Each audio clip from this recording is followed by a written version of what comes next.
آسیہ فاطمہ سورہ فجر سے شروع کریں گی اور پھر سلام بھی پڑھیں گی۔ جی السلام علیکم۔ بسم وعلیکم اللہ السلام ورحمۃ اللہ وبرکاتہ۔ اعوذ باللہ من الشیطان الرجیم، بسم اللہ الرحمن الرحیم۔ والفجر ولیال عشر والشفع والوتر واللیل اذا یسر هل فی ذلک قسم لذی حجر الم تر کیف فعل ربک بعاد ارم ذات العماد التي لم يخلق مثلها في البلاد وثمود الذين جابوا الصخر بالواد وفرعون ذي الأوتاد الذين طغوا في البلاد فأكثروا فيها الفساد فصب عليهم ربك سوط عذاب إن ربك لبالمرصاد فأما الإنسان إذا ما ابتلاه ربه فأكرمه ونعمه فيقول ربي أكرمن وأما إذا ما ابتلاه فقدر عليه رزقه فيقول ربي أهانن كلا بل لا تكرمون اليتيم تكرمون اليتيم ولا تحاضون على طعام المسكين وتأكلون التراث أكلا لما وتحبون المال حبا جما كلا إذا دكت الأرض دكا دكا وجاء ربك والملك صفا صفا وجيء يومئذ بجهنم يومئذ يتذكر الإنسان وأنى له الذكرى يقول يا ليتني قدمت لحياتي فيومئذ لا يعذب عذابه أحد ولا يوثق وثاقه أحد يا أيتها النفس المطمئنة ارجعي إلى ربك راضية مرضية فادخلي في عبادي وادخلي جنتي صدق الله العلي العظيم اللهم صل على محمد وعلى محمد وعجل فرجهم۔ اے مومنو، جب مجلس شبیر میں آنا، پیاسی ہے سکینہ ہے، پیاسی ہے سکینہ، بچوں کا تمہیں واسطہ یہ بھول نہ جانا، پیاسی ہے سکینہ ہے، پیاسی ہے سکینہ۔ اللہ کرے آئے کبھی ایسا زمانہ، ہو شام کے زندہ کی طرف آپ کا جانا، پھٹ جائے گا دل دیکھ کے وہ غم کا ٹھکانہ، بے حال ہوئی قبر میں سوتی ہے سکینہ، پانی نہ ملا آج بھی پیاسی ہے سکینہ، پیاسی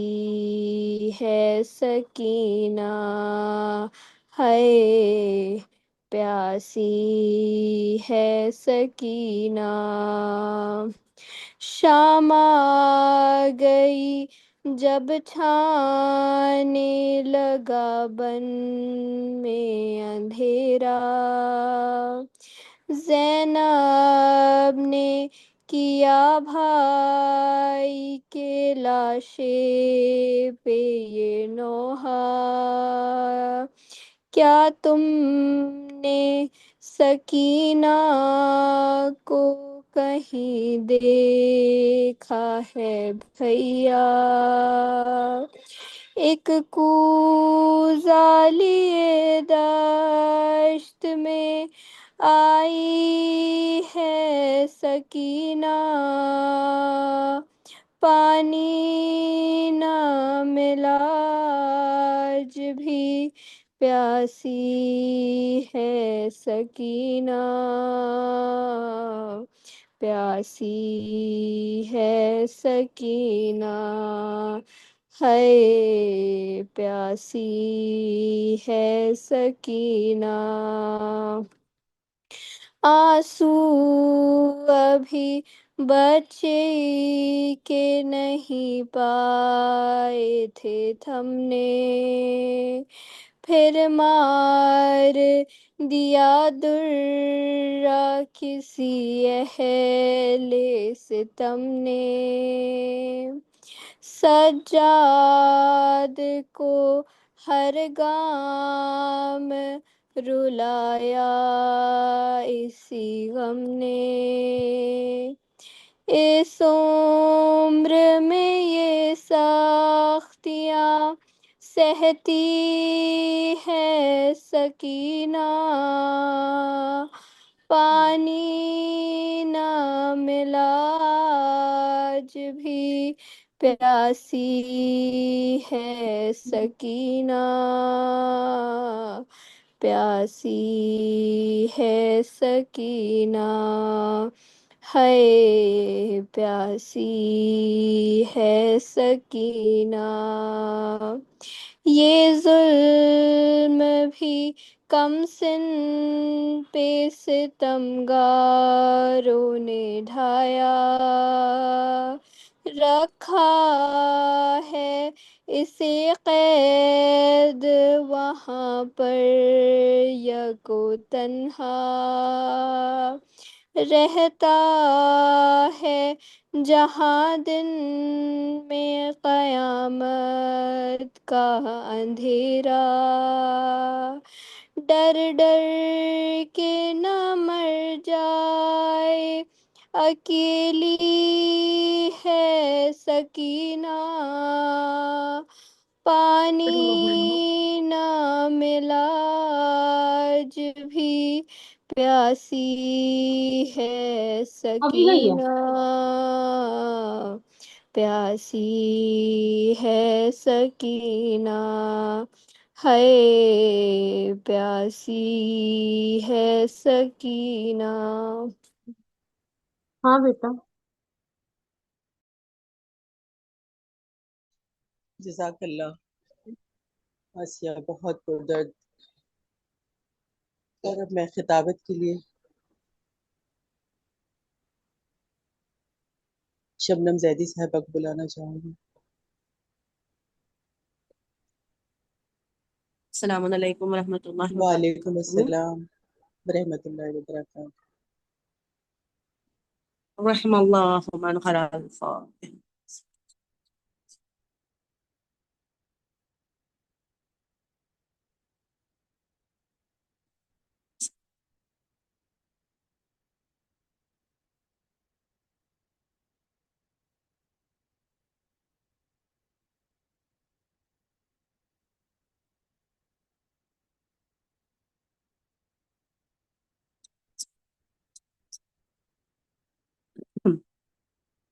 لا حول ولا قوة إلا بالله العلي العظيم۔ أعوذ بالله من الشيطان اللعين الرجيم، بسم الله الرحمن الرحيم، الحمد لله رب العالمين، الصلاة والسلام على أشرف الأنبياء والمرسلين، سيدنا ونبينا وشفيع ذنوبنا وحبيب قلوبنا وطبيب نفوسنا مولانا مولا الثقلين جد الحسن والحسين أبي القاسم محمد اللهم صل على محمد وآله الطيبين الطاهرين المعصومين المظلومين ولعنة الله على أعدائهم أجمعين. أما بعد فقد قال الله تبارك وتعالى في كتاب المبين وهو أصدق الصادقين وقوله الحق. بسم الله الرحمن الرحيم وما خلقت الجن والإنس إلا ليعبدون. صلوات اللهم صل على محمد وآل محمد وعجل فرج. تمام تعریف، تمام حمد و ثنا اس پروردگار کے نام سے جو تمام کائنات کا خالق بھی ہے، مالک بھی ہے، رازق بھی ہے، وہ پروردگار عالم کہ جو رحمان بھی ہے، رحیم بھی ہے، کریم بھی ہے، جو غفور بھی ہے اور ستار العیوب بھی ہے. اس پروردگار کی تمام نعمتوں پر اس کا شکر ادا کرتے ہوئے کہ اگرچہ اس کی نعمتوں پر اس کا حق شکر کبھی ادا نہیں ہو سکتا، مگر اس پروردگار کا احسان ہے، اور سب سے بڑا احسان اس کا ہم پر یہی ہے کہ اس نے ہمیں اپنی بندگی کے قابل چن لیا، اس نے ہمیں اپنی بندگی کے قابل منتخب کر لیا. اور عزیزان محترم، یہی وہ بندگی ہے کہ جس کا حکم اس نے ہمیں دیا کہ میں نے تمام جن و انس کو خلق نہیں کیا مگر اس لیے کہ وہ میری بندگی کرے. کیونکہ بندگی، میں نے پچھلی مجلس میں بھی بیان کیا تھا کہ بندگی وہ عمل ہے جو انسان کو معراج کی بلندیوں تک لے جاتی ہے. بندگی انسان کو عرش سے فرش کی بلندی پر پہنچا دیتی ہے. بندگی وہ چیز ہے جو انسان کو ملائکہ کی صف میں لے جا کر کھڑا کر دیتی ہے. تو لہٰذا ہمارے لیے ضروری ہے کہ ہم ہر حال میں پروردگار کی بندگی کریں. اور میں نے کہا کہ بندگی صرف مصلے پر بیٹھ کر نماز ادا کرنے اور ذکر و تسبیحات پڑھنے کو نہیں کہا جاتا ہے، بلکہ بندگی ہر وہ عمل جو اللہ کی رضا کے لیے کیا جائے وہ بندگی ہے.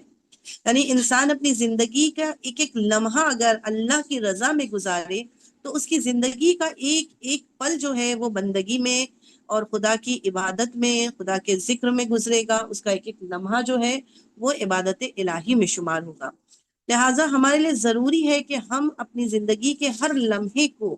اللہ کی رضا اور خوشنودی میں گزاریں. اور ظاہر سی بات ہے جب انسان اپنا ہر عمل صرف اور صرف اللہ کی رضا اور خوشنودی میں گزارے گا تو پھر ظاہر سی بات ہے اس کا مقام، اس کا مرتبہ بہت بلند ہوگا. وہ ایک عام انسان پھر نہیں رہ جائے گا، بلکہ اس کا مقام اور مرتبہ بلند ترین مقام اور مرتبہ بن جائے گا. عزیزان گرامی، آج جن خواتین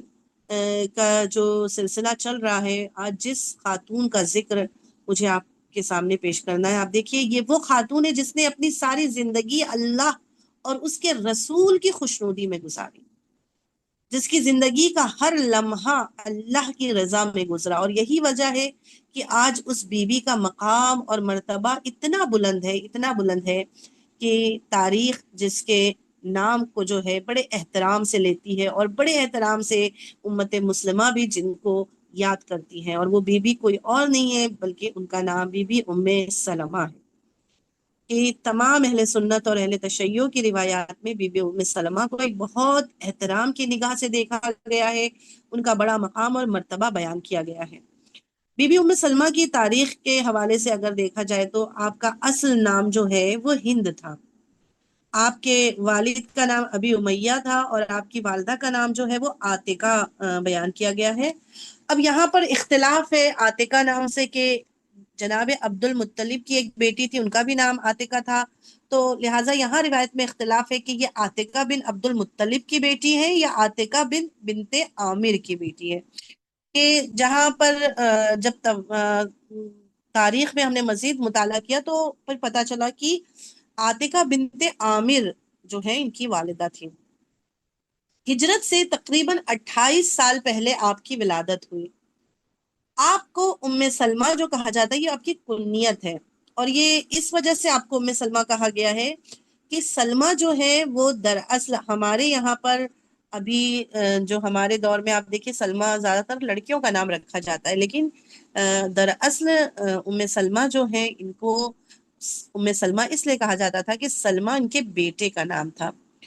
اور جب ان کے بیٹے کی ولادت ہوئی تو چونکہ آپ جانتی ہیں عرب میں کنیت بیٹے سے منسوب ہوتی ہے کہ جیسے ام الحسن، ام الحسین، تو اسی طرح سے ام سلمہ ان کا جو ہے وہ نام پڑ گیا. یعنی یہ سلمہ جو ہے دراصل آپ کے بیٹے کا نام تھا، اور یہ ام سلمہ آپ کا نام نہیں ہے بلکہ آپ کی کنیت ہے، آپ کا اصل نام ہند ہے. جناب ام سلمہ اسلام کی ان خواتین میں سے شمار کی جاتی ہیں جنہوں نے سب سے پہلے اسلام قبول کیا. یعنی وہ وقت کے جب رسول اللہ مخفی تبلیغ کرتے تھے، اس وقت چند افراد نے جو ہے وہ فقط اسلام کو قبول کیا تھا، انہی میں سے ایک جناب ام سلمہ بھی تھی. آپ کا نکاح جو ہے وہ عبداللہ بن اسد سے ہوا تھا، جو بہت ہی نیک اور مومن انسان تھے، اور جو رسول اللہ کے رضائی بھائی تھے. رضائی کا مطلب ہوتا ہے جو جن سے دودھ انسان جس کا شیئر کرتا ہے جس ماں سے، تو وہ اسے رضائی بھائی بہن کہتے ہیں. تو عبداللہ بن اسد جو ہیں وہ رسول اللہ کے رضائی بھائی تھے، اور یہی ابو سلمہ کے نام سے بھی مشہور ہوئے. یعنی ان کے بیٹے کی ولادت کے بعد عبداللہ بن اسد کو ابو سلمہ جو ہے وہ کہا جاتا ہے. تو جناب ام سلمہ کی پہلی شادی عبداللہ بن اسد سے ہوئی، اور پھر اللہ نے آپ کو 4 اولاد عطا کی، جس میں سے سب سے بڑے بیٹے کا نام سلمہ تھا، اس کے بعد دوسرے بیٹے کا نام عمر، پھر درہ، اور ایک بیٹی تھی جن کا نام زینب تھا. جناب ام سلمہ چونکہ اولین خواتین میں سے تھیں جنہوں نے اسلام کو قبول کیا تھا، لہٰذا اس وقت جب مکے کا ماحول ایسا تھا کہ جب اسلام جنہوں نے جو حق پرست تھے، جو اسلام کو قبول کرنے والے تھے، ان پر بہت زیادہ سختیاں ہونے شروع ہو گئی، تو رسول اللہ نے ایک کاروان تیار کیا جناب جعفر تیار کی ہمراہی میں، جن کو حبشہ بھیج دیا گیا تھا. جناب ام سلمہ اسی کاروان میں شامل تھی. جناب جعفر ابن تیار کی رہنمائی میں آپ حبشہ گئی ہیں ہجرت کر کے، اور حبشہ کے بادشاہ نے جب اسلام کو قبول کیا تو یہ پورا واقعہ بھی بیان کرنے والی جناب ام سلمہ ہیں. اور اس طرح سے 2 بار آپ نے حبشہ کی طرف ہجرت کی، اور ایک بار پھر آپ جو ہیں وہ مدینے کی طرف آپ ہجرت کر کے آئی ہیں. اسی لیے آپ کو سابقات الی الاسلام کے جو ہے وہ لقب سے بھی نوازا گیا. یعنی اسلام میں سب سے پہلے سبقت لانے والی خواتین میں سے ایک خاتون جو ہیں وہ جناب ام سلمہ تھی. جناب ام سلمہ جب عبداللہ بن اسد کے ساتھ حبشہ گئی ہیں تو یہاں پر آپ یہیں پر ان کے بیٹے کی ولادت ہوئی، اور پھر اس کے بعد جب یہ واپس مدینہ آئی ہیں تو ابو سلمہ جو ہیں انہوں نے جنگ احد میں شرکت کی، اور بڑی بہادری کے ساتھ آپ نے جنگ کی، اور اس جنگ احد میں آپ شدید زخمی ہو گئے. پھر مدینہ واپس آئے تو ام سلمہ نے بہت اپنے شوہر کی خدمت کی، اور آہستہ آہستہ ان کا زخم ٹھیک ہو گیا. روایت کہتی ہے کہ ابو سلمہ بہت جناب ام سلمہ سے محبت کرتے تھے. ام سلمہ بھی اپنے شوہر سے بہت محبت کرتی تھی، اسی لیے اکثر ان کے شوہر یہ دعا کیا کرتے تھے کہ ام سلمہ اگر میں نہ رہوں تو اللہ آپ کو سب سے بہترین زوج عطا فرمائے. ام سلمہ میرے بعد تم تنہا زندگی مت گزارنا، اور تم شادی کر لینا. اور پھر جنگ احد کے بعد جب آپ ٹھیک ہو گئے تو ایک اور جنگ میں آپ شرکت کرنے گئے، وہاں پر بھی آپ زخمی ہوئے، اور اس کے بعد وہیں پر آپ کی شہادت ہو گئی. تو ام سلمہ کے شوہر جب شہید ہو گئے اور اس کے بعد جو ہے وہ ام سلمہ اکیلی ہو گئی تو آپ بہت غمگین رہنے لگی. تو اللہ کے رسول نے جب ان کو پتا چلا، ام سلمہ چونکہ 4 بچے تھے، بیوہ ہو چکی تھی اور بہت زیادہ غمگین رہنے لگی تھی، تو آپ کو ایک دعا فرمائی تھی. عزیزان محترم، یہ دعا جو ہے وہ بہت اہم دعا ہے. اس دعا کو ہم اور آپ بھی جو ہے وہ اس کو پڑھ سکتے ہیں. اس دعا کے بارے میں ملتا ہے کہ اگر کوئی بہت پریشانی کے عالم میں ہے، بہت مشکلات میں گرفتار ہے، تو اس دعا کو ضرور پڑھے، جو رسول اللہ نے جناب ام سلمہ کو تعلیم دی تھی، اور یہ دعا ام سلمہ کے نام سے بھی مشہور ہے. کہ وہ دعا یہ ہے کہ بسم اللہ الرحمن الرحیم، انا للہ و انا الیہ راجعون، اللہم اجعلنی فرجا و مخرجا وارزقنی خیرا من حیث احتسب ومن حیث لا احتسب بحق محمد وآل محمد. یعنی یہ خاص دعا ہے جو دعا ام سلمہ کے نام سے مشہور ہے. اور جو بھی مشکلات ہو مالی اعتبار سے، یا کسی کا کہیں رشتہ طے نہیں ہو رہا ہو، تو یہ دعا بہت کارآمد ہے، اور اس کی ساری مشکلات غیب سے جو ہیں وہ حل ہو جائیں گی. تو جناب ام سلمہ اس دعا کی بہت کثرت سے تلاوت کیا کرتی تھی اور تنہا وہ بچوں کی پرورش کر رہی تھی. اور پھر آپ دیکھیے کہ اسی دعا کی برکت سے کہ اس میں نا خدایا تو ہم میرے لیے راستہ کھول دے اور مجھے عطا کر خیر، دنیا میں جو سب سے بہترین خیر ہے وہ مجھے عطا کر، اس جگہ سے جہاں میں گمان کرتا ہوں اور اس جگہ سے جہاں مجھے گمان نہیں ہے، ان دونوں جگہ سے تو مجھے خیر عطا کر بحق محمد و آل محمد کے. اور پھر اللہ نے ان کی دعا اس طرح سے قبول کی کہ آپ دیکھیے کہ سب سے بہترین خیر خدا نے ان کو عطا کی کہ خود ختمی مرتبت محمد مصطفیٰ صلی اللہ علیہ وآلہ وسلم نے ان کے پاس اپنا رشتہ بھیجا. یعنی آپ رسول اللہ کی زوجہ بن گئی. رسول اللہ نے پیغام بھجوایا کہ ام سلمہ سے کہ آپ اپنے بیٹے کو وکیل بنائیے کہ وہ آپ کا نکاح مجھ سے کروائے. اور عزیزان محترم آپ دیکھیے کہ تصور بھی نہیں تھا، جہاں وہ دعا ایسے قبول ہو گئی کہ رسول خدا جیسا شوہر، مطلب جناب ام سلمہ نے تو شاید کبھی تصور بھی نہیں کیا ہوگا کہ رسول خدا جیسا نبی جیسا اور رسول خدا جیسا شوہر خدا انہیں نصیب فرمائے گا. تو ایک شہید کی، ایک مجاہد کی، ایک مومن اور متقی پرہیزگار کی بیوی، جو بیوہ بھی تھی، جو 4 بچوں کی ماں تھی، اللہ کے رسول نے سرپرستی کا ایسا سایہ عطا فرمایا کہ آپ اللہ کے رسول کے گھر میں آ گئی. اور اس وقت جب آپ اللہ کے رسول کے گھر میں آئی تھی، اس وقت رسول اللہ کی 4 ازواج پہلے سے موجود تھی، لیکن اس کے بعد بھی جو مرتبہ، جو منزلت جناب ام سلمہ کی تھی وہ کسی اور کی نہیں ملتی ہے. چھٹے امام سے روایت ہے کہ رسول خدا کی ازواج میں جناب ختیجۃ الکبریٰ کے بعد سب سے برگزیدہ بی بی، سب سے با منزلت بی بی اگر کوئی تھی تو وہ بی بی ام سلمہ تھی. اب دیکھیں تقریباً 9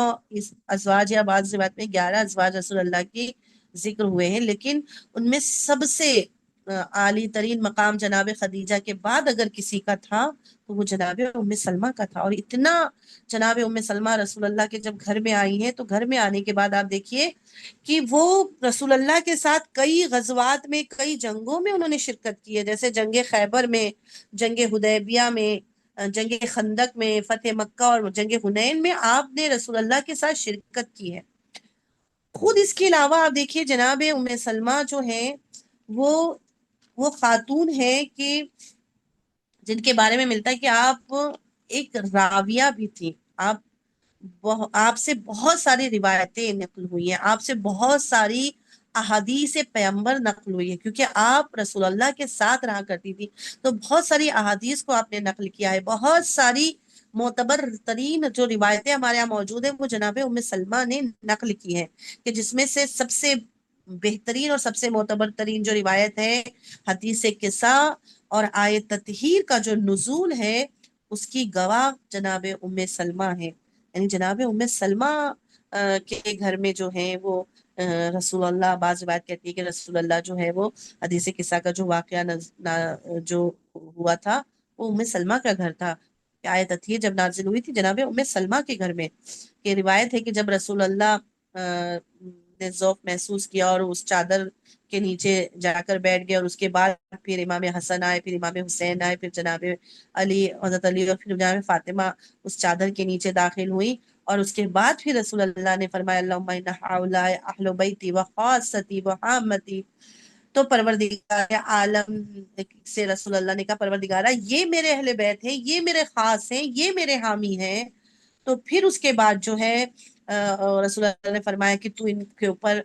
جو ہے وہ اپنی رحمت نازل کرو اور ان کو تمام رجس سے اور تمام پلیدی سے جو ہے وہ دور فرما، ان کو پاک اور طاہر فرما. اور پھر اس وقت جو ہے وہ آیت تطہیر نازل ہوئی انما یرید اللہ لیذھب عنکم الرجس اہل البیت ویطہرکم تطہیرا. صلوات پڑھ کے محمد اور محمد پر. اللہم صلی علی اللهم صل محمد على وعلی محمد وآل محمد وجل درجة. جناب ام سلمہ کہتی ہیں کہ میں اس وقت اس جگہ پر موجود تھی جس وقت رسول اللہ نے کسا کے نیچے تمام لوگوں کو جمع کیا، اور پھر جناب ام سلمہ کہتی ہے کہ میں نے بھی چادر کا ایک کونا اٹھایا اور میں بھی چاہتی تھی کہ اس چادر کے نیچے، اس کسا کے نیچے چلی جاؤں، اور پھر میں نے جب رسول اللہ سے اجازت مانگی کہ یا رسول اللہ کیا میں اس چادر کے نیچے آ سکتی ہوں، تو اس وقت رسول اللہ نے فرمایا ام سلمہ نہیں، آپ خیر پر ہیں مگر آپ اہل بیت میں سے نہیں۔ تو عزیزان محترم، یہیں سے دیکھیں ایک فرق اور واضح ہو گیا کہ آج جو لوگ کہتے ہیں کہ صرف یہی کیوں رسول اللہ کے اہل بیت میں شامل ہے، آپ دیکھیں رسول اللہ نے ازواج تک کو بھی اہل بیت میں شامل نہیں فرمایا۔ رسول اللہ نے واضح طور پر اعلان کر دیا کہ میرے اہل بیت میں صرف اور صرف میری بیٹی فاطمہ زہرا اور حضرت علی اور امام حسن اور امام حسین ہیں، یہی میرے بس اہل بیت ہیں۔ اس کے علاوہ جو بھی ہیں ان کا رسول سے رشتہ ضرور ہے مگر وہ اہل بیت میں شامل نہیں، حتیٰ کہ ام سلمہ بھی جو اتنی مقام اور مرتبے پر فائز تھی ان کو بھی رسول نے اہل بیت میں شامل نہیں کیا۔ جناب ام سلمہ کے بارے میں ملتا ہے کہ جب آپ رسول اللہ کے گھر میں آئی تو آپ کو دیکھیں یہیں سے آپ کو پتہ چلتا ہے کہ جناب ام سلمہ کا مقام و مرتبہ کیوں اتنا بلند تھا، کیونکہ اور ازواج کے بارے میں آپ سب جانتی ہیں کہ اہل بیت کے متعلق ان کے دل میں وہ محبت وہ ہمدردی نہیں تھی جو جناب ام سلمہ کے دل میں تھی۔ آپ کو اہل بیت سے خاص محبت تھی، اور بالخصوص جناب فاطمہ الزہرا سے آپ کو ایک خاص محبت تھی کہ بی بی ام سلمہ اور بی بی فاطمہ الزہرا کے درمیان میں خاص اور گہرا تعلق تھا، اور یہ تعلق رسول خدا کے گھر میں داخل ہونے کے بعد تو اور زیادہ ہو گیا تھا، لیکن اس سے پہلے بھی یہ تعلق موجود تھا، اور اس تعلق کی وجہ یہ تھی کہ رسول خدا نے جب عقد اخوت باندھا ہے تو جناب فاطمہ زہرا اور جناب ام سلمہ کے درمیان بھی عقد اخوت پڑھا تھا۔ جس طرح سے رسول اللہ مدینے میں آنے کے بعد انہوں نے ایک دوسرے کو مومن کا بھائی بنایا تھا، اسی طرح خواتین میں بھی ایک دوسرے کو عقد اخوت پڑھ کے بہن بنایا تھا۔ تو جناب ام سلمہ کو جناب فاطمہ الزہرا سے رسول اللہ نے عقد اخوت پڑھا تھا، تو اس وقت سے ہی ان کا ایک گہرا رشتہ تھا، اور اس کے بعد جب جناب ام سلمہ رسول اللہ کے گھر میں آ گئی تو یہ رشتہ مزید بڑھ گیا اور یہ محبت اور زیادہ بڑھ گئی، اور اسی وجہ سے ملتا ہے کہ ام سلمہ نے حضرت علی اور حضرت فاطمہ کے عقد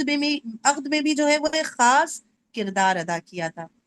اور اسی سلسلے میں رسول خدا کی بہت سی روایات کو بھی آپ نے نقل کیا،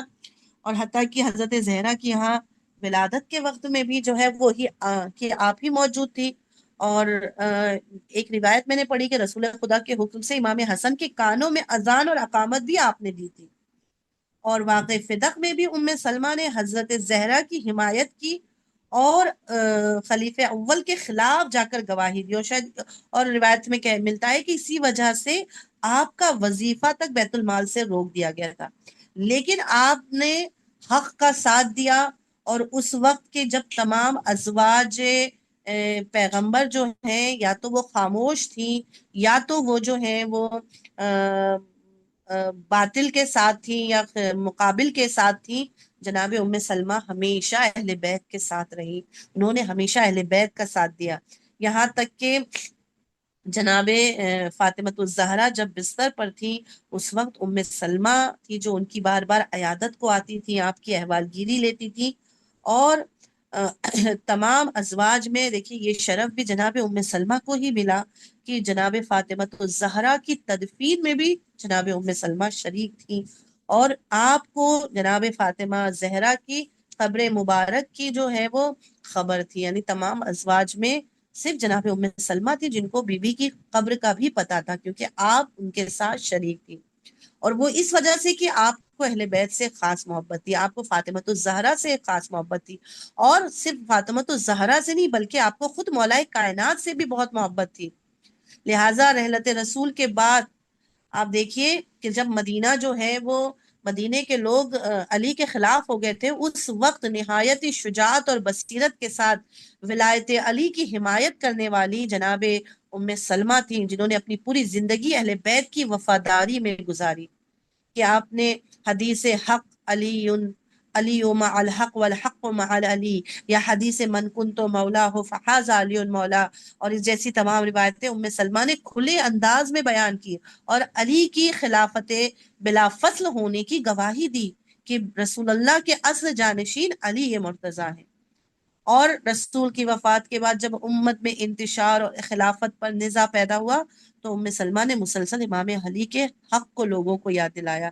کہ وہ فرماتی تھی کہ میں نے اپنے رسول کی زبان سے سنا ہے کہ علی میرا وصی ہے، میرے بعد خلیفہ ہے۔ اور میں نے کہا نا اس وقت جب دوسری ازواج خاموش تھی، ام سلمہ نے علی کے فضائل کو لوگوں کو یاد دلایا اور لوگوں کو ولایت کی طرف متوجہ کیا، یہاں تک کہ ام سلمہ کا مقام اور مرتبہ آپ دیکھیے بی بی کا، کہ رسول اللہ نے اپنی آخری تحریری وصیت بھی ام سلمہ کے حوالے کی تھی اور فرمایا تھا اے ام سلمہ اسے میرے بعد میرے وصی کے سپرد کرنا۔ اور جب لوگوں نے علی کے ہاتھ بیعت کی تو ام سلمہ نے وہ امانت علی کو لوٹا دی اور اپنے بیٹے سے کہا تھا بیٹے ہمیشہ علی کے ساتھ رہنا، میں نے رسول اللہ کے بعد کسی کو میں امام نہیں جانتی ہوں سوائے علی کے۔ یعنی اپنے بچوں کو بھی انہوں نے مولا علی کی ولایت کی طرف جو ہے وہ ترغیب دلائی اور مولا علی کی ولایت کے جو ہے وہ ماننے والا بنایا اور ان کا محب بنایا، یہاں تک کہ آپ نے وہ تمام باتیں جو رسول اللہ نے ام سلمہ کو بتائی تھی، روایت کہتی ہے کہ رسول اللہ نے ام سلمہ کو یہ بھی خبر بتائی تھی، ایک پیشگوئی کی تھی کہ علی ناقصین، قاسطین اور مارقین سے جنگ کرے گا،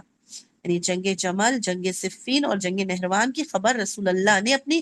زندگی میں دے دی تھی۔ عزیزان محترم یہ دیکھیں رسول اللہ کی پیشگوئی، جو رسول اللہ جب گزر گئے ہیں اور اس کے تقریباً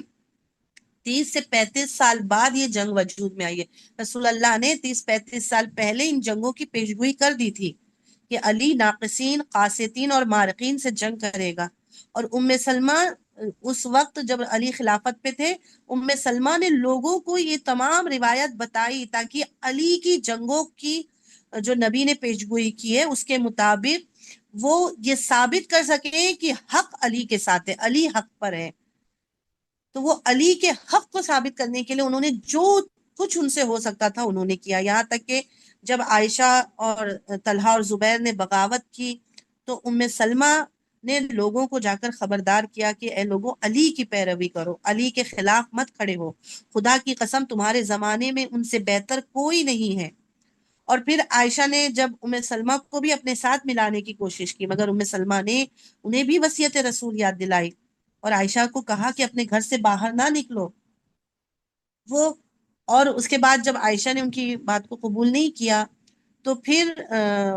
جناب ام سلمہ خود تو گھر سے باہر نہیں آ سکتی تھی، اس لیے کہ ازواج رسول کو گھر میں رہنے کا حکم تھا، انہوں نے اپنے بیٹے عمرو بن ابی سلمہ کو جو ہے وہ امام علی کی نصرت کے لیے بھیجا اور ان کو خبردار کیا کہ اس طرح سے آپ کے خلاف جو ہے وہ جنگ لڑنے کا ان کا ارادہ ہے۔ بس ام سلمہ کی شخصیت آپ دیکھیے کوئی معمولی شخصیت نہیں ہے، بلکہ تاریخ اسلام میں ایک روشن چراغ ہے۔ انہوں نے حدیث کے ذریعے امیر المومنین کی ولایت کو محفوظ کیا، وصیت رسول کی گواہ اور امانت دار رہی، اور رسول کی رحلت کے بعد علی کے خلافت کے حق میں مسلسل کھڑی رہی۔ اہل جمل اور آپ دیکھیے جو مخالفین تھے ان کو روکنے کی کوشش کی اور پھر اپنے بیٹے کو لشکر علی میں بھیج دیا۔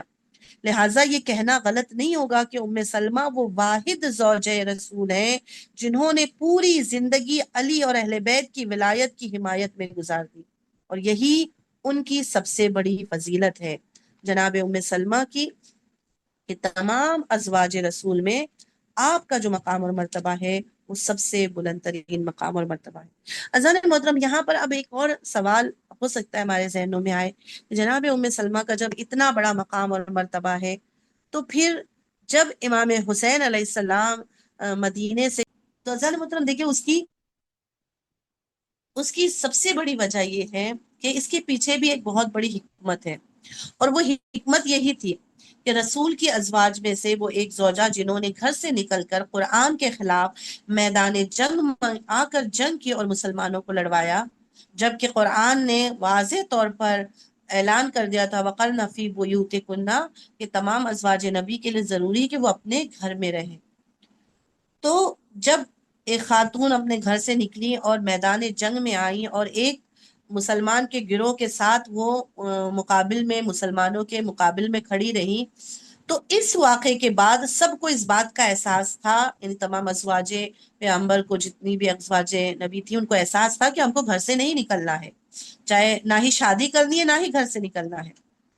جناب ام سلمہ اس وقت مدینے میں تمام خواتین کا مرکز تھی، سارے مسلمان آپ کو احترام کی نگاہ سے دیکھتے تھے، آپ جس طرف ہوتی اسی طرف حق کو سمجھا جاتا، یعنی آپ کا اتنا بڑا مقام اور آپ کی اتنی عزت تھی۔ تو اگر وہ امام حسین کے ساتھ، دیکھیے یہاں پر ایک کیا حکمت تھی، اگر وہ امام حسین کے ساتھ آ جاتی میدان جنگ میں، کربلا میں، تو جس طرح سے ایک موقع پر دو مسلمانوں کے ٹکراؤ پر یہ دیکھا جا رہا تھا کہ زوجہ پیغمبر کس طرف ہیں، حق وہی ہوگا، لیکن بعد میں پتا چلا کہ ازواج پیغمبر کا میدان میں آنا قرآن کے خلاف ہے، تو پھر لوگوں کو سمجھ میں آیا کہ وہ جس طرف ہے وہ باطل ہے، یعنی وہ زوجہ نبی جو میدان جنگ میں آئی تھی وہ باطل پر تھی، اس لیے کہ وہ گھر سے باہر نکل آئیں، جبکہ قرآن نے حکم دیا ہے نبی کی زوجہ کو کہ وہ گھر میں رہے، گھر سے باہر نہ نکلے۔ تو اب ایک میزان قائم ہو گیا تھا کہ زوجہ پیغمبر کا گھر سے باہر نکل کر کسی کے ساتھ ہونا یہ باطل پر ہونے کی دلیل ہے، اور ان کا گھر میں ہونا یہ حق پر ہونے کی دلیل ہے۔ اسی لیے امام حسین نے جناب ام سلمہ سے یہ درخواست کی تھی کہ نانی ام سلمہ آپ گھر پر رہیں اور گھر پر رہ کر آپ دوسری خواتین کی حفاظت فرمائیں۔ یعنی اگر جناب ام سلمہ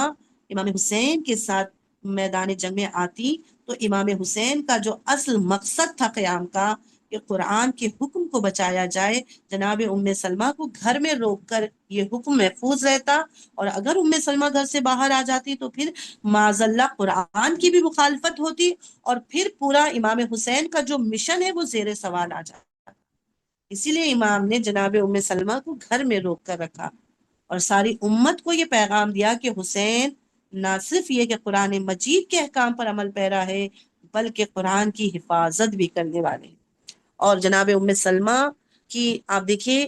یہ مرتبہ تھا جناب ام سلمہ کا کہ خود امام حسین جب کربلا کے سفر کے لیے نکلے ہیں تو جو بھی آپ کے پاس سلاح تھی اور علم پیغمبر تھا وہ سب کچھ آپ نے امانت کے طور پر بی بی ام سلمہ کے پاس ہی رکھوایا تاکہ وہ اس کی محافظت کرے۔ اور پھر واقع کربلا کے بعد جب سید سجاد مدینہ آئے ہیں تو یہ جناب ام سلمہ تھیں جنہوں نے ان تمام امانتوں کو سید سجاد کے حوالے کیا۔ یہ اس بات کی دلیل ہے کہ ام معصومین کے نزدیک بھی ام سلمہ ایک امانت دار میں شمار ہوتی تھی، آپ کا یہ مقام اور مرتبہ تھا۔ اور عزیزان محترم، اسی کے علاوہ آپ دیکھیے کہ بہت سی روایات جناب ام سلمہ نے رسول اللہ سے نقل کی تھی، جس میں سے ایک روایت، اور پھر میں انشاءاللہ ربط مسائل کی طرف آؤں گی، کہ یہ روایت بھی جناب ام سلمہ سے ہی نقل ہے، جس میں بیان کیا گیا کہ جب رسول اللہ جناب ام سلمہ کے حجرے میں آرام فرمانے کی غرض سے تشریف لائے اور کہا ام سلمہ میں آرام کرنا چاہتا ہوں، اگر کوئی بھی آئے تو اسے اجازت مت دینا۔ بی بی دروازے پر بیٹھ گئیں کہ ایک مرتبہ امام حسین، ننھے سے امام حسین، چھوٹے سے امام حسین ہیں، داخل ہوتے ہیں۔ بی بی ام سلمہ نے کہا بیٹا اس وقت نانا آرام فرما رہے ہیں، اور نانا نے منع کیا ہے کہ کسی کو بھی اجازت نہیں دینا مجھ تک آنے کی۔ امام حسین کی آنکھوں میں آنسو آ جاتے ہیں، کہتے نانی کیا میرے لیے بھی نانا نے منع کیا ہے؟ اور پھر یہ کہہ کر ایک مرتبہ حسین کی آنکھوں سے آنسو بہتے ہیں اور حسین واپس پلٹے۔ روایت میں ہے جناب ام سلمہ کہتی ہیں بس رسول اللہ نے دوڑ کر حجرے کا دروازہ کھولا، باہر آئے، حسین کو اپنی آغوش میں لیا اور لے کر حجرے میں چلے گئے، حجرے کا دروازہ بند کر لیا۔ جناب ام سلمہ کہتی ہیں میں نے حجرے کے در سے مجھے نظر آ رہا تھا کہ میں نے دیکھا رسول اللہ نے امام حسین کو اپنے سینے پر لٹایا ہے، کبھی گلے کو چومتے ہیں، کبھی ہونٹوں کو چومتے ہیں اور روتے جاتے ہیں، روتے جاتے ہیں۔ کہتے ہیں کہ جب امام حسین چلے گئے، رسول اللہ نے پیار کیا، بہت دیر تک رسول نے امام حسین کو اپنے سینے پر لٹایا، اور جب امام حسین چلے گئے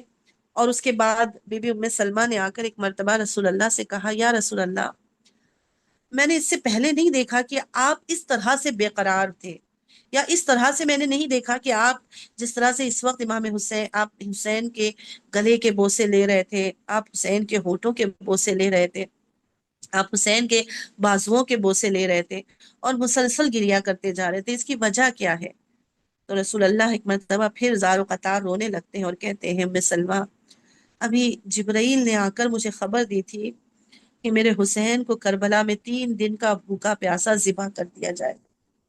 اور پھر مجھے بتایا گیا تھا کہ حسین کے گلے پر ظالم کند خنجر پھیرے گا، حسین کے لبوں کو چھڑی سے مار کے ظالم جو ہے اس کی بے حرمتی کرے گا، حسین کے جسم پر گھوڑے دوڑائے جائیں گے۔ اسی لیے میں حسین کے کبھی گلے کا بوسہ لے رہا تھا، کبھی حسین کے ہونٹوں کا بوسہ لے رہا تھا، کبھی حسین کے جسم کا بوسہ لے رہا تھا۔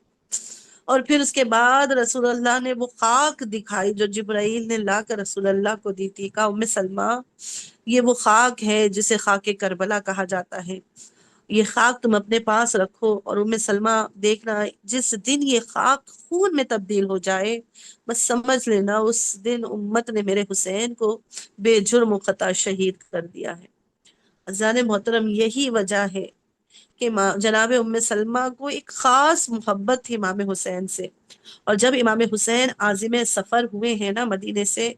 تو جناب ام سلمہ آتی ہیں امام حسین کے پاس اور کہتی ہیں بیٹا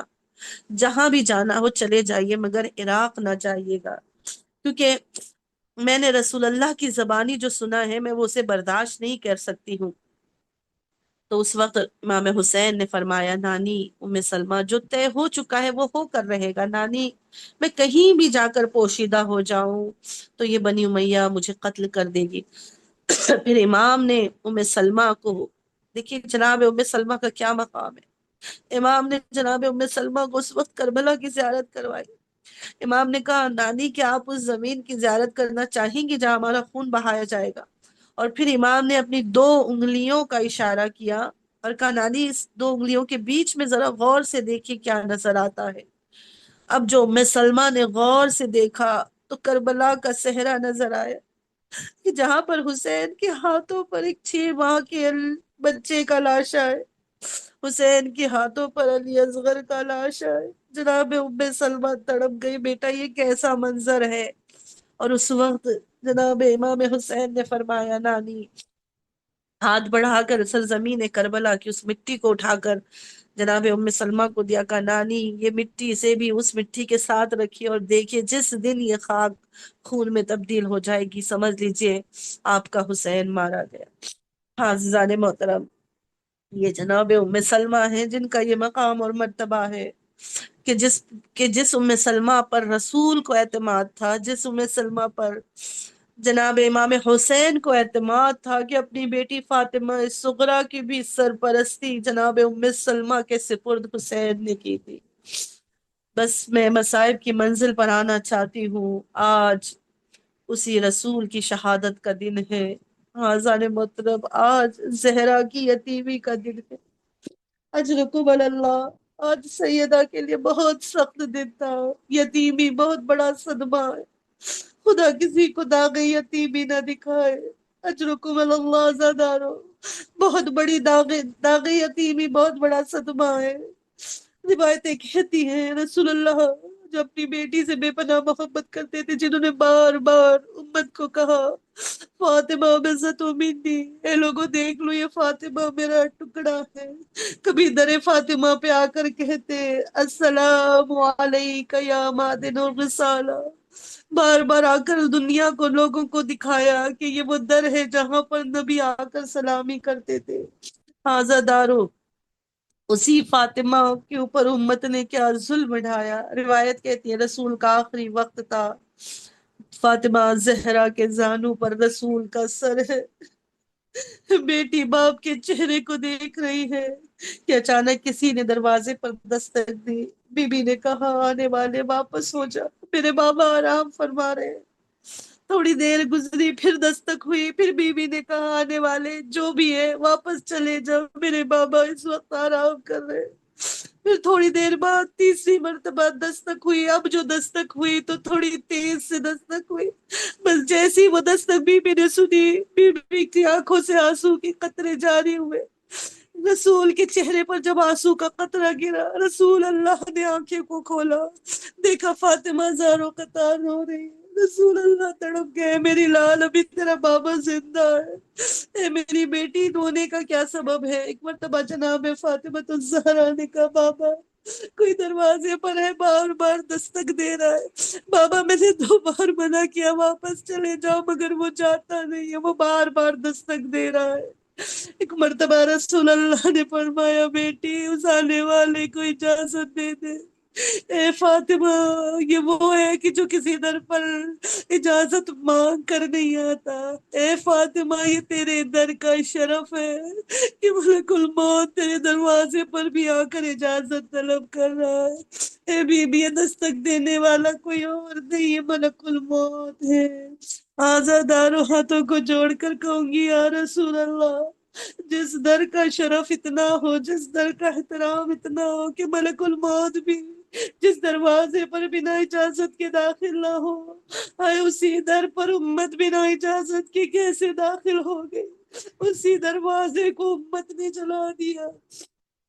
اجرکم اللہ،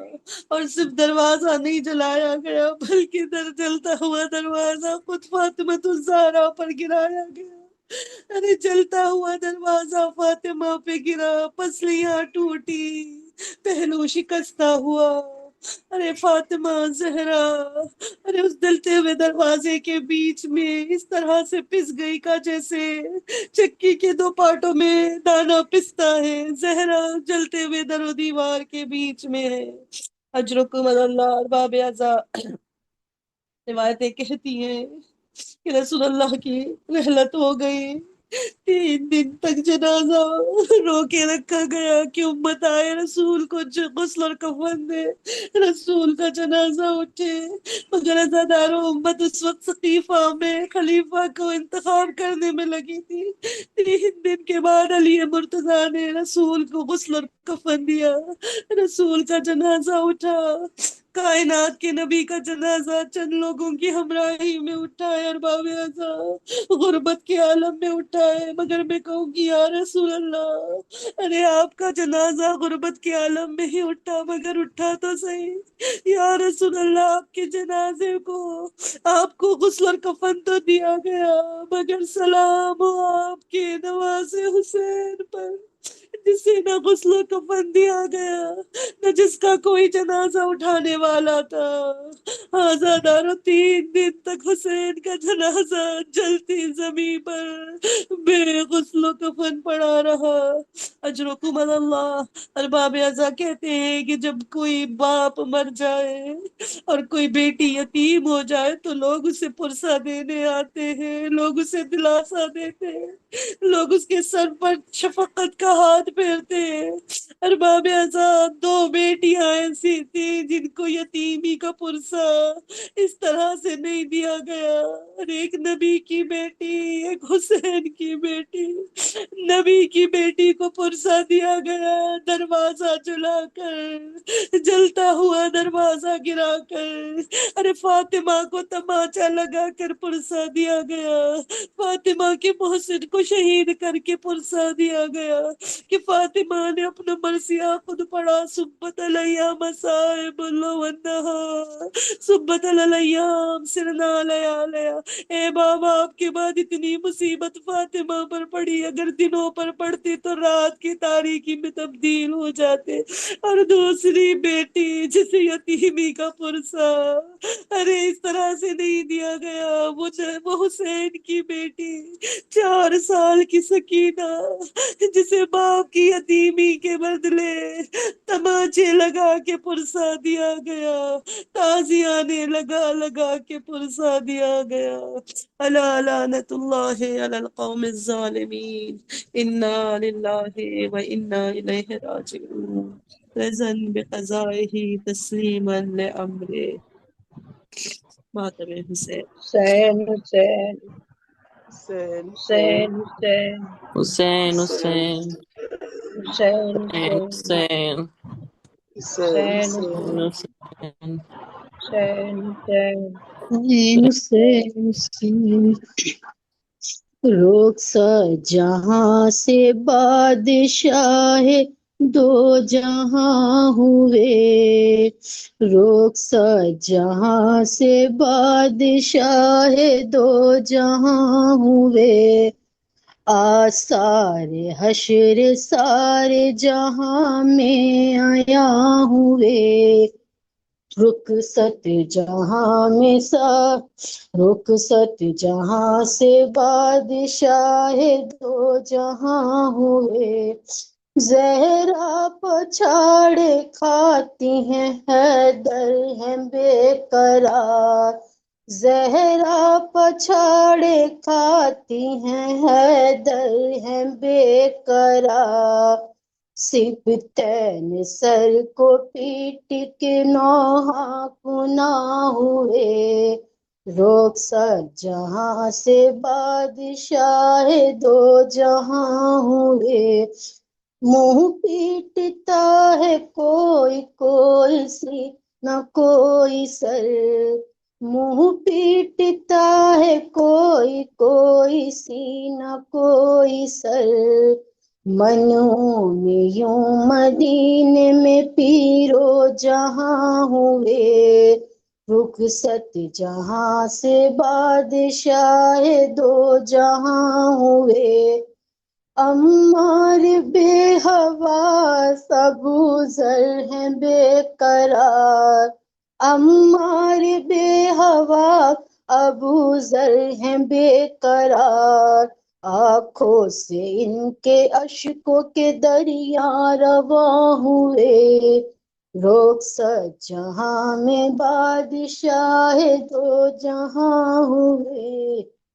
سبتین پھوٹ پھوٹ کے روتے ہیں کہہ کے یہ، سلطان پھوٹ پھوٹ کے روتے ہیں کہہ کے یہ، کرے ٹکڑے ٹکڑے اور جگر بے یہ جاں ہوئے، سلطان میں ٹکڑے ٹکڑے بے جاں ہوئے، روتے ہیں ڈھاڑے مار کے انس و جن و مل، سب سوگے وار بادشاہ دو جہاں ہوئے، رخصت جہاں میں بادشاہ دو جہاں ہوئے، زہرا نے بال کھولے ہیں ماتم میں باپ کے، زہرا نے بال کھولے ہیں ماتم میں باپ کے، منہ پیٹ کے حسین و حسن نوحہ خواں ہوئے، رخصت جہاں میں بادشاہ دو جہاں ہوئے، اٹھا سروں سے سایہ محبوب کردگار، اٹھا سروں سے سایہ محبوب کردگار، زہرا یتیم اور علی نیم جاں ہوئے، رخصت جہاں میں بادشاہ دو جہاں ہوئے،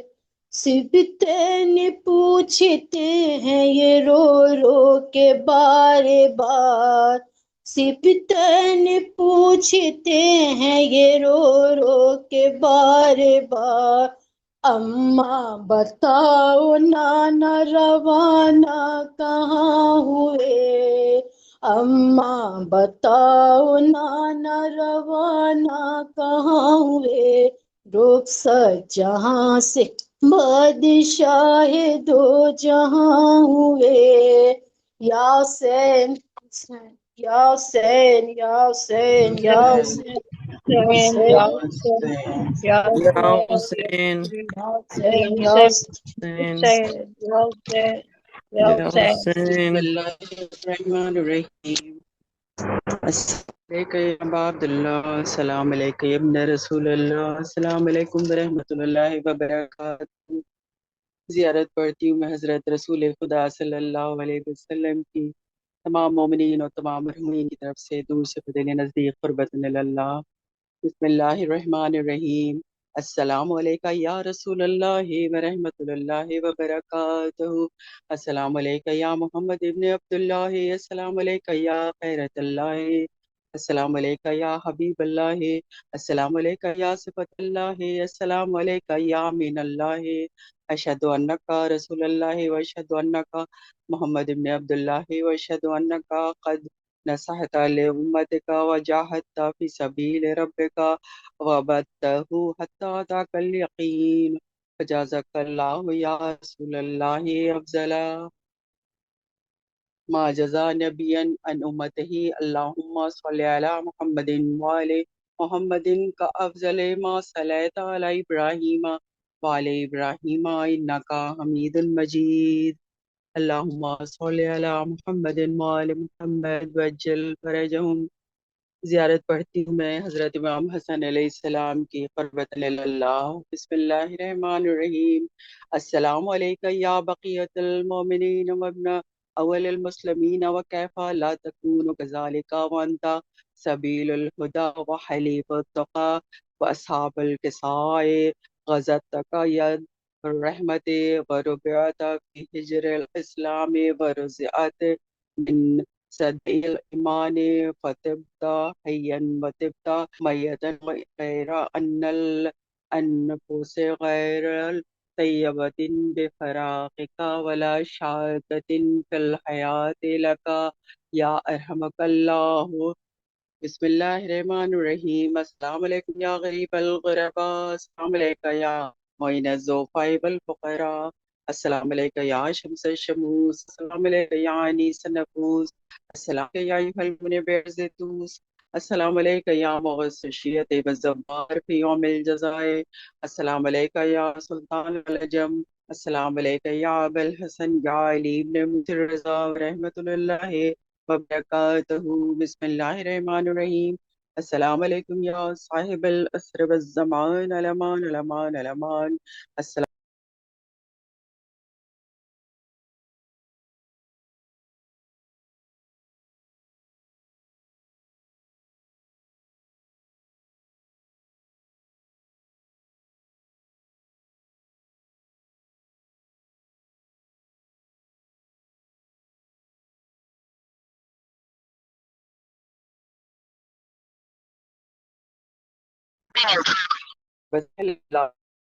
ظہورک انشاءاللہ. السلام علیکم ورحمۃ اللہ وبرکاتہ. بسم اللہ الرحمن الرحیم. اللہم کل ولیک الحجت ابن الحسن صلواتک علیہ وعلی آبائہ بہذہ الساعۃ وفی کل ساعۃ ولیم وحافظا وقائدا وناصرا ودلیلا وعینا حتی تلقنہ التواب تحتہ طویلا برحمتک یا ارحم الراحمین. اللہم صل علی محمد وعلی محمد وعجل فرجہم. اللہم صل علی محمد وعلی محمد اللہم صل علی محمد وعلی محمد وعجل فرجہم.